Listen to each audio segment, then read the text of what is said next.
Kindergarten. Just 2 words and so much pain. So, I hear my mother approaching to my room and wake me up, and my bed is already wet with tears. And every morning, it turned into some incomprehensible scene from some ancient TV series. Mamma mia, don't ruin it, begging you. Miss Scusi, I don't want to get up so early. Let me sleep for a couple more hours, bella donna. No, son, you have to go to this fucking kindergarten. Mamma mia. No, mamma mia, you must study well and become successful like your brother, Alejandro Candocha. Oh, that brother of mine. Well, as you already understood, it's time for Stories from Kindergarten. The time spent in kindergarten was 1 week. Because, as a friend of mine used to say, if whining didn't help you, then you weren't whining hard enough. And I was always whining at the max. Well, anyway, it turned out to be a really fun week. Because the characters inhabiting this sinister place were, after all, interesting.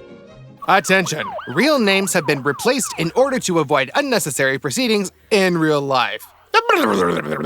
Brainless Johnny, Susanna, Tolik. Such a weird name, Tolik. And I am nice. Well, and other kids in the group. If you start with the epicenter of all the problems, then it's women. Oh, Suzanne, how much attention she attracted to herself.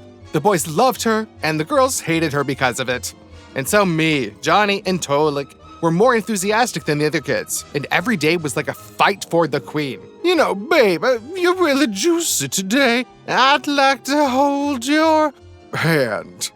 He pissed himself during a quiet hour today. I've done the whole bed. But unlike you, I didn't ship myself up playing the football.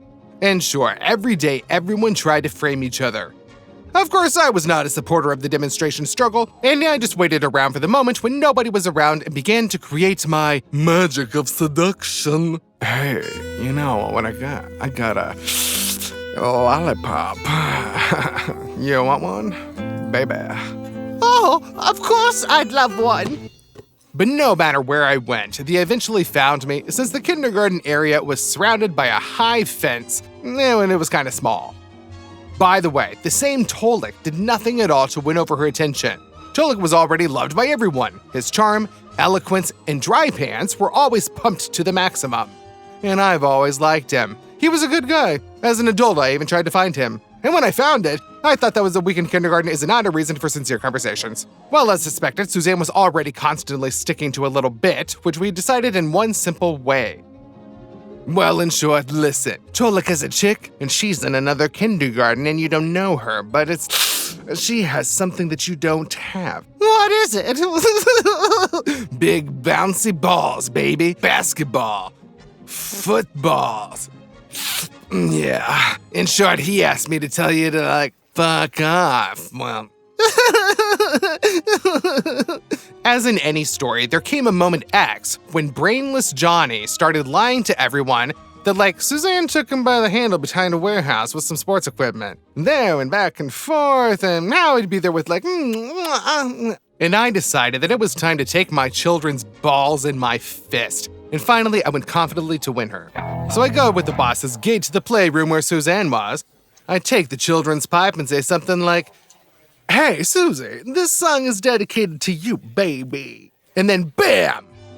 Brainless Johnny has reached the peak of his moronism. And he hits me on the pipe and fucking knocks out my 2 fun fucking teeth. Nope, but he was really stupid, both externally and internally. Ugh. My beloved teacher took me in her arms and said that everything would be fine. The pain will pass, and your teeth will grow back. Yeah, I didn't really give a goddamn shit at all what they said to me that day, because I'm a fucking child, and it fucking hurt! But in the end, my knocked out teeth became a one-way ticket out of the kindergarten, and I didn't go to it anymore. In fact, if this hadn't happened, and my teeth hadn't been knocked out, I would have gone to kindergarten just like all the other kids. And most likely, the only thing I would remember from that time is that there was a kindergarten, and I was in it. The end. And every day when I leave home, I walk past my kindergarten and remember how fucking stupid Johnny was. Oh my God.